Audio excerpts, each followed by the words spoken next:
Assalomu alaykum, gulshoydalari, gul ishqibozlari. Juda ham ko'pchilik so'rashadi, chirinkalar bormi gullarda? Gullarda chirinka qilyapsizmi? Chunki golland gullar o'zi ozgina qimmatroq bo'ladi. Xo'yalar ayniqsa yoki alokaziyalar, shuning uchun juda ko'pchilik aytadi, gruppamda chirinka qilib soting deyishadi. Shuning uchun men avvalgi safar birinchi olib kelingan mana xo'ya Australiya Blondie Bow degani, mana shuni bu 30 santimetrmi shunday keladi. Nimaga oporaga o'ralgan bo'ladi. Men shuni qirqib chirinka qildim. Men bu soyaroqda turgani uchun men bu ikki tomondan shox chiqaryapti, lekin men bu shoxchasini sal ochroq chiqardi. Chunki soyaroqda turibdi. Uyim kichkina, o'zi bitta deraza, shuning uchun hamma gulga ham yorug'lik yetkazib bera olmayman. Lampa qo'yganman aglonemalarga. Shu sal soyaroq, shuning uchun men bu yerga nima chiqargan? Yashil chiqargan. O'zi asli qip-qizil chiqarish kerak. Bu zakaz bo'yicha bu ham sotilib ketilgan. Hozir men shu xo'yamni nima qilib qo'ydim? Chirinka qilib qo'ydim. O'sha chirinkalarni ko'rsataman. Mana bu o'zi aslida Xitoydan kelgan teplichkani nimasi? Lampasi. U teplichka kichkina bo'lgani uchun ham alohida stakanchalar bo'lmagani uchun uni ekib, keyin yana alohida stakanga sug'urib, ekib nima qildik? Shunda natijasi yaxshi bo'lmadi, chunki gulni ham hadeb sug'urib, u gruntdan bu gruntga ekaversangiz, rivojlanishi pasayib ketadi. Shuning uchun xo'jayindan iltimos qildim, mana shu konteynerga o'rnatib bering dedim. Mana shunaqa qilib o'rnatib berdilar. Endi bemalol stakanchalarga ekib, qo'yib, men bu nimasi bilan, mana bu telefonni nimasi, zaryadchisi, shu bilan nimaga qo'yib qo'yapmiz. Nima deydi? Tokka ulab qo'yapmiz. Mana bu ikkita lampasi yoritib, ichini yorug' ham issiq qilib beryapti. Hozir men shuni ochib ko'rsataman. Mana hozir ochamiz. Mana shunaqa qilib teshib, mana bu yerlardan teshib, sim bilan o'rab qo'ydik. Mana bu yerlardan yorug'lik chiqib turadi. O'zimizcha shunaqa qilib qo'ydik endi qo'ldan kelguncha.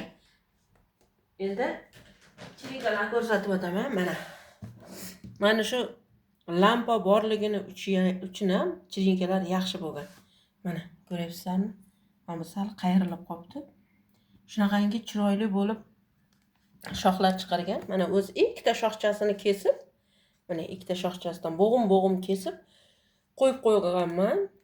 Yorug'lik kuchli, namlik kuchli, shuning uchun hattoki mana bu yoqlardan ham tomir chiqarib yuborgan. Mana shunaqa bo'lib, mana boya aytganim, o'zi nima chiqish, qizil chiqish kerak edi, oqroq chiqib qolibdi dedim-ku. Bu yerda yorug'lik kuchli. Lampa deyarli 24 soat yoniq turadi. Shuni hisobiga mana shunaqa nima qilib oldi. Zo'r tomir otgan. Juda ham chiroyli tomir otgan. Mana ko'rib turibsizlar, bo'g'im kesilgan edi. Mana shu bo'g'imdan ham mana shunaqalar tomirlar otib ketgan. Mana bu yerda mana bunisi oqcha chiqargan. Nimaiki? Chunki lampadan sal uzoqroq turgan joyi shunaqa oq chiqargan. Mana shunaqa qilib xo'ya Blondie Bow'da bu chirinkalar mana bu yerlardan ham hammasidan zo'r bo'lib chiqarib yotibdi mana. Ko'rib turibsizlar qanchalik zo'r chiqargan. Endi bu yerda faqat xo'ya Blondie Bow emas, bu yerda jasmin ham bor. Ikki xil jasmin bor bu yerda. Jasmin oddiy yashili bor, jasmin variegatniy bor. Xo'ya tez tomir chiqaradi. Xo'ya mana hattoki mana ko'rib turibsizlar, namlik bo'lsa bo'ldi. Mana shunaqa bo'lib, gruntga tegmagan joyi ham tomir chiqarib ketib qoladi. Juda ham tez tomir chiqaradi, zo'r tomir oladi. Lekin mana bu jasmin juda ham tomir olish qiyin bo'ladi. 2 oy, 3 oyda tayyor bo'ladi. Mana bu yashili mana. Jasmin tomir chiqaradi, mana tomirlar. Lekin shoxcha chiqarish qiyin bo'ladi. Mana bu yeri o'ta qattiq bo'ladimi, bilmayman. Xo'ya mana darrov hali 20-25 kun atrofida bo'ldi. Bu esa 2 oy bo'ldi. Mana endi nima chiqaryapti? Shox chiqaryapti. Mana bu jasmin oddiy madagaskarskiy jasmin yashili. Hozir bu yerda variegatniysi bor. Variegatniysini qaysini ko'rsatsam ekan? Qaysi birini bargi variegatniy chiqqan mana. Mana. Bu variegatniy ko'rinib turibdi. Mana shoxcha chiqargan. Mana. Varigatniy sal injiqroq bo'ladi. Shoxcha chiqarsa ham agar namlik yetishmasa, mana bu shoxchasi qurib tushib qoladi. Mana shuning uchun varigatniy injiqroq. Shuning uchun men buni hozircha to'la tayyor bo'lguncha konteynerda ichida saqlab turibman. Boshqa iloji yo'q buni. Bu sotgan odamlarimga ham aytayapman. Nimaga solib qo'yingizlar vakuumga. Mana. Bu yerda ko'rinib turibdi mana. Barg chiqargan mana. Agar namlik yetishmasa, mana shunaqa qilib yangi chiqargan barglarni sarg'aytirib to'kib yuboradi. Keyin shoxcha chiqarishi juda qiyin bo'ladi. Mana yerda chirinka qilgan edim, bu Chlorodenrum schmidta. Bittaginasi mana shunaqa nima chiqardi. Nima deydi? Tomir olib shoxcha chiqardi. 4 dedi, qolgani chirib qoldi. Endi bilmadim, men ham buni bilan Chlorodenrum schmidta bilan birinchi marta ishlashim, balki nimadir noto'g'ri qilgandirman. Balki suvni ko'p xohlamas, ko'proq suv quyib yuborgandirman. Shuning uchun unisi chirib qoldi. Mana xoyalarimizda qayta joylashtiramiz. Mana shunaqa chirinkalar bor. Endi Gollandiyadan bu safar endi xoya Stargazer degani bor. Juda ham zo'r xoya, menga yoqadi. O'zi ham gigant bo'ladi, puli ham gigant, bargi ham gigant, 70 cm bo'ladi, lekin puli ozgina qimmatroq. O'shandan zakaz qilib, uni ham xuddi shunaqa kesib, ko'paytirib sotmoqchiman, chunki bitta odamga bitta o'zini olish sal qiyinroq. Mana bunaqa chirinka qilsak, sal arzonroq bo'ladi. Hammani imkoniyati yetadi, shunday olaveradi. Mana shunaqa qilib konteynerda mana shunaqa qilib chirinkalarim hozircha mana tayyor bo'lay deb qoldi. Mana bunisi onasi mana, eng tagi. Mana bular bolalari. O'sha bolalari ham onasiga yetay deb qoldi.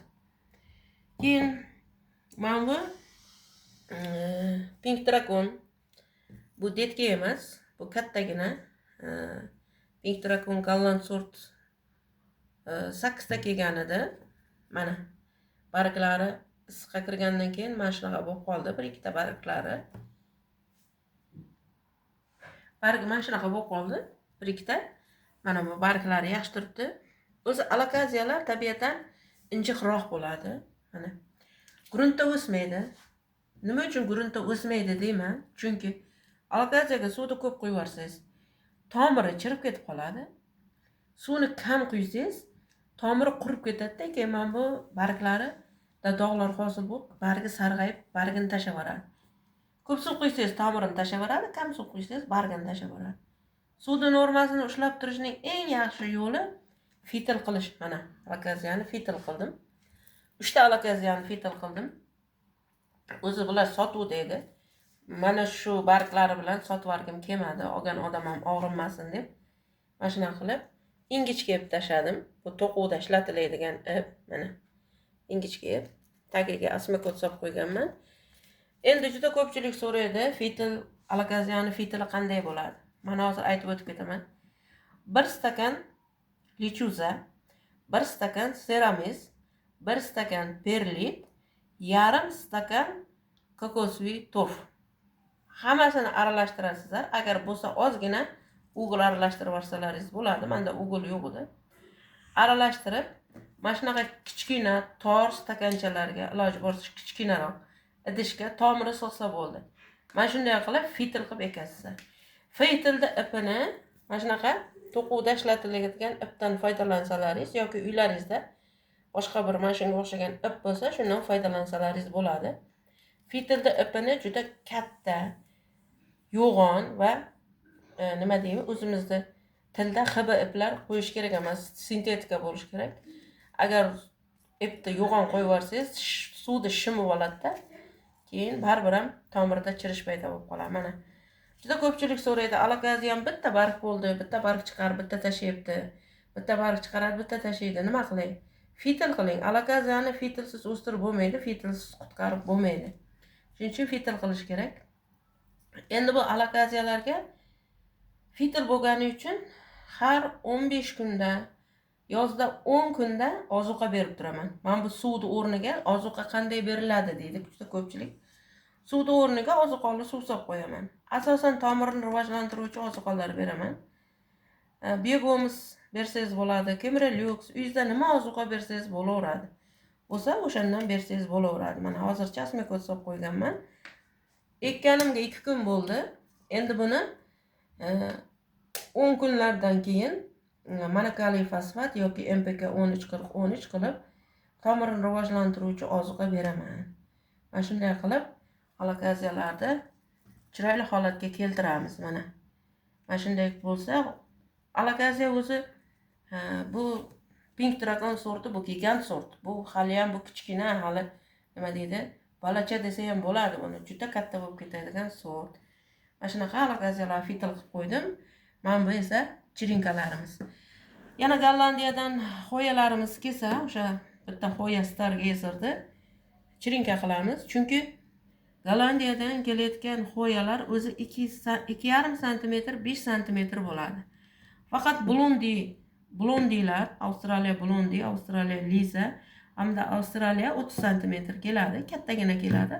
Qolgan barcha xoyalar kichkina keladi, chirinka qilib bo'lmaydi. Shuning uchun agar kelsa, yana mana shu konteynerga chirinka qilib, chiroyli qilib o'stiramiz.